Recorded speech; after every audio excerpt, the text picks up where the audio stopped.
So, for 20 years, we have watched Peter Thiel cultivate this persona of Silicon Valley's resident contrarian, the visionary, a futurist with a philosopher king's detachment from the petty concerns of ordinary politics.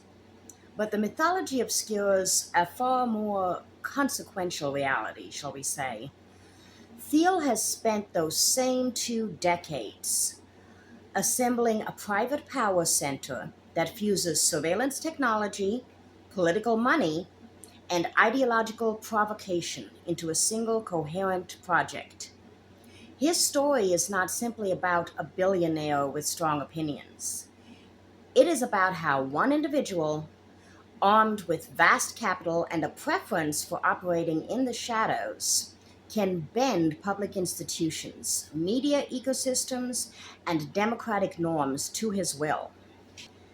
Thiel's resume in Silicon Valley canon: Stanford pedigree, PayPal co founder, early Facebook investor, and architect of a sprawling investment network, Founders Fund, Thiel Capital, Mithril, Clarium, Valar. Those early wins gave him the financial leverage to shape entire sectors, from defense to biotech to frontier tech.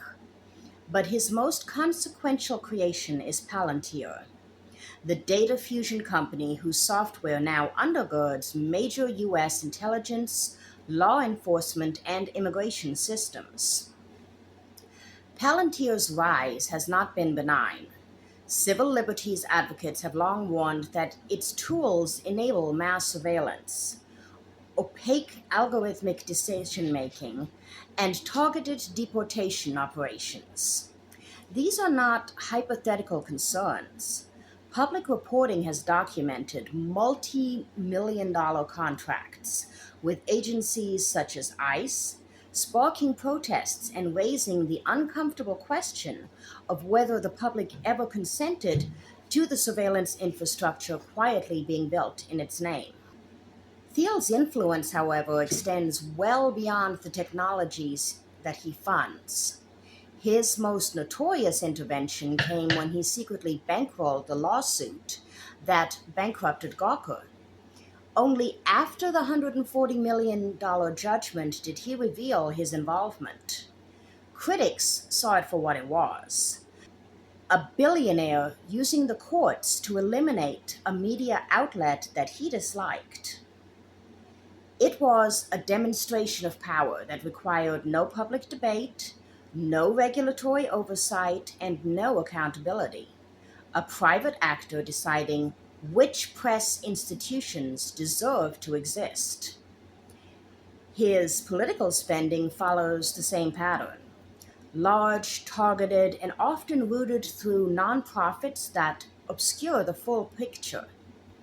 Public records show multi-million dollar contributions across election cycles, including high-profile support for Donald Trump in 2016 and ongoing donations to Republican committees. Thiel's own words reveal the worldview animating these interventions. In a 2009 essay, he wrote, "I no longer believe that freedom and democracy are compatible." That line has echoed through his public actions ever since.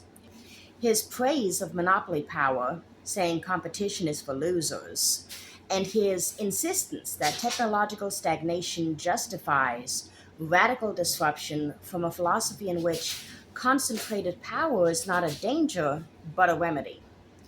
Democratic institutions, in this view, are obstacles to be bypassed rather than systems to be strengthened. Taken together, the pattern is unmistakable.